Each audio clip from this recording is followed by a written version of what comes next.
네, 안녕하세요. 오토플레이입니다. 저는 지금 푸조의 새로운 크로스오버 SUV 408을 만나보고 있습니다. 일단 차 키는 이렇게 생겼어요. 이 키 디자인 진짜 오랜만에 보는데 여전히 동일한 키 디자인을 고수하고 있네요. 옛날부터 쓰고 있던 전통적인 방식의 스마트 키 디자인이고요. 굉장히 묵직한 무게감과 좋은 그립감을 갖고 있습니다. 깔끔한 버튼 구성도 찾아볼 수 있고요. 푸조 408은 어느 순간 사라졌다가 새롭게 우리에게 다시 나타난 모델이에요. 그런데 완전히 다른 디자인으로 돌아온 걸 확인할 수가 있죠. 일단 지금 보시는 바와 같이 지상에서 떨어져 있는 지상고가 꽤나 높은 편입니다. 웬만한 SUV 수준의 지상고를 갖고 있어요. 때문에 운전하기도 굉장히 편리하고요. 또 오프로드를 간다고 해도 별로 부담되지 않는 그런 지상고를 보여주고 있죠. 그런데 여기에 이 루프라인을 보시면 상당히 날렵하게 차체가 디자인되어 있는 걸 확인할 수 있죠. 그래서 요즘에 소비자가 선호할 만한 크로스오버 타입의 디자인을 갖고 있는 게 푸조 408의 특징이라고 할 수 있겠고요. 전면부 디자인 한번 보시죠. 일단은 차체의 프론트 이미지가 굉장히 강조되어 있는 걸 확인할 수가 있어요. 푸조는 펠린 룩이라고 부르는데요. 마치 사자가 웅크리고 있는 듯한 자세의 디자인을 추구하고 있습니다. 푸조의 새로운 로고에서도 볼 수 있는 사자의 형상이 이 차체 전체에 녹아있다고 보시면 되는데요.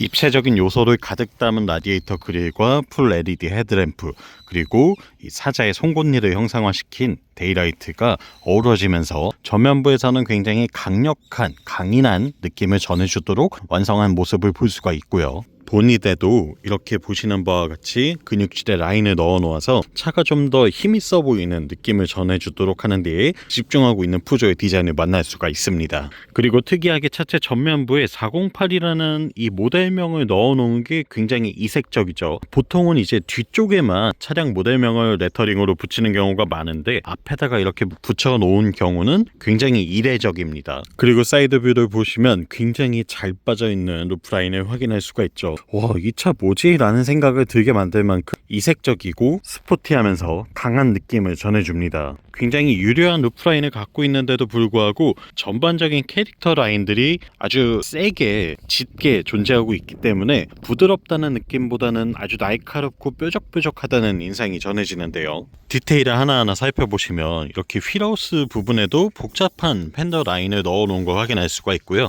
그리고 도어에는 푸조의 로고를 붙여 놓은 것도 볼 수가 있어요. 이외에도 사이드 스커트 부분에도 라인을 여러 번 접어서 굉장히 복잡한 형태로 뾰족뾰족한 느낌을 살려낸 모습들을 확인할 수가 있죠. 특히나 그 중에서도 이 C필러 라인이 굉장히 눈에 띄는데요. 얇지만 길게 빼면서 차체 디자인을 좀 더 길어 보이게 늘려주는 효과를 갖고 있고요. 동시에 여느 세단이나 SUV에서는 볼 수 없었던 패스트백 형태의 디자인을 구사함으로써 푸조 408만의 독창적인 형태를 완성하고 있습니다. 타이어는 앞뒤 모두 205-55R19 사이즈가 장착이 되고요. 미쉐린의 E프라이머식 타이어를 사용을 하고 있어요. 같은 프랑스 계열이기 때문에 미쉐린을 애용하고 있는 브랜드로도 유명하죠.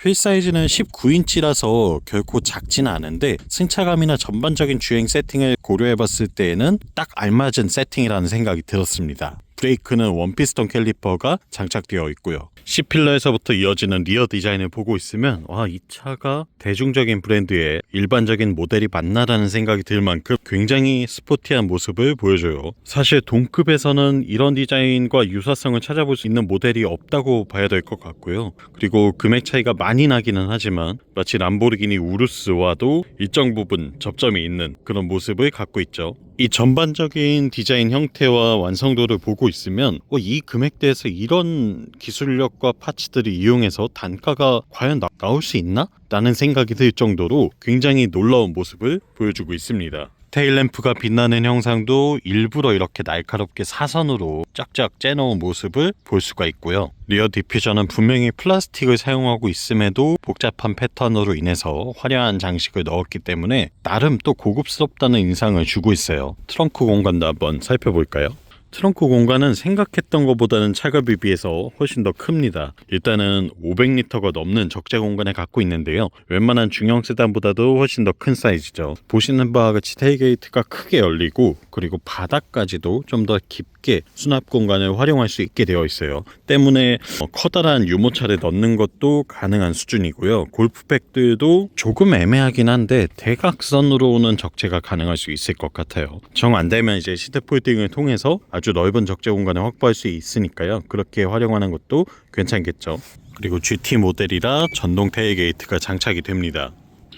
재밌는 일인데 이 리어 스포일러 부분의 장식류들을 보고 있으면 자꾸만 람보르기니 우루스가 생각이 나거든요. 뭔가 그렇게 구현하고 싶어도 여느 브랜드에서는 결코 할 수 없는 일들인데 푸조에서는 이런 식으로 대중적인 모델의 디자인을 해냈다는 게 정말 놀랍고 꽤나 반갑게 느껴지네요. 도어를 열고 실내도 한번 살펴보겠습니다. 일단 뒷좌석 공간은 사실 준중형급 모델로 생각해야 되기 때문에 그렇게 넓다고 기대하기는 어려울 텐데 그래도 보기에는 나쁘지 않은 수준의 공간을 보여주고 있어요. 직접 한번 탑승을 해볼게요.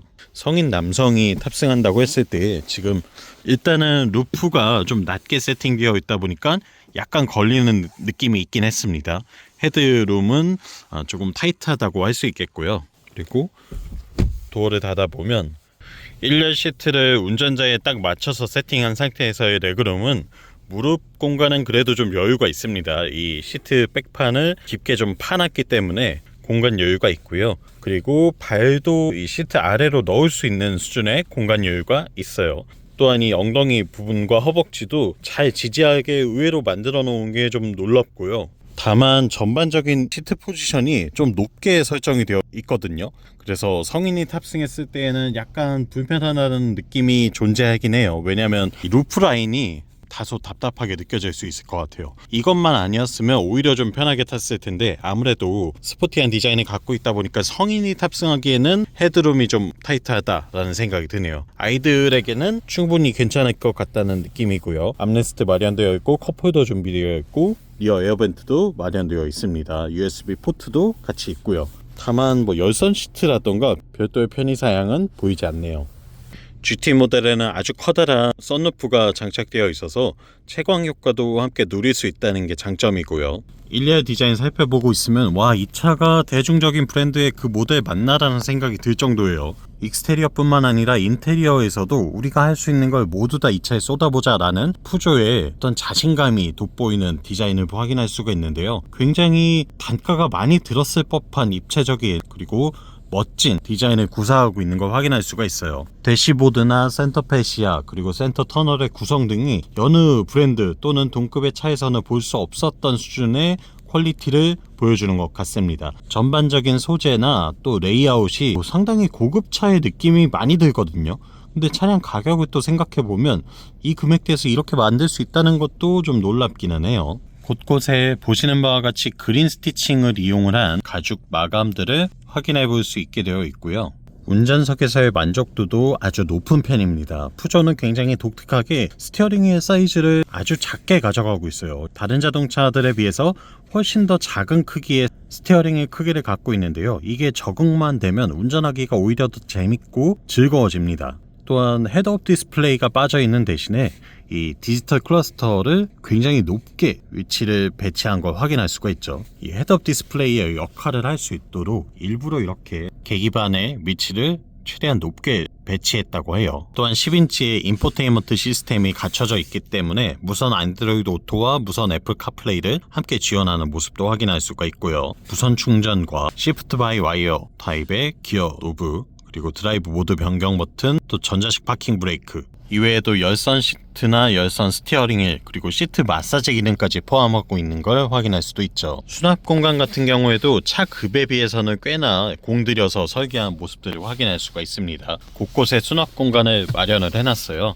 꽤나 넓고 유용하게 쓸 수 있도록 되어 있어요. 그리고 푸조 408은 시트 칭찬을 하지 않을 수가 없는데요. 일단은 굉장히 고급스러운 나파 가죽을 쓰고 있습니다. 헤드레스트에 푸조 로고까지 새겨놓을 정도로 브랜드에 대한 자신감도 녹아있고요.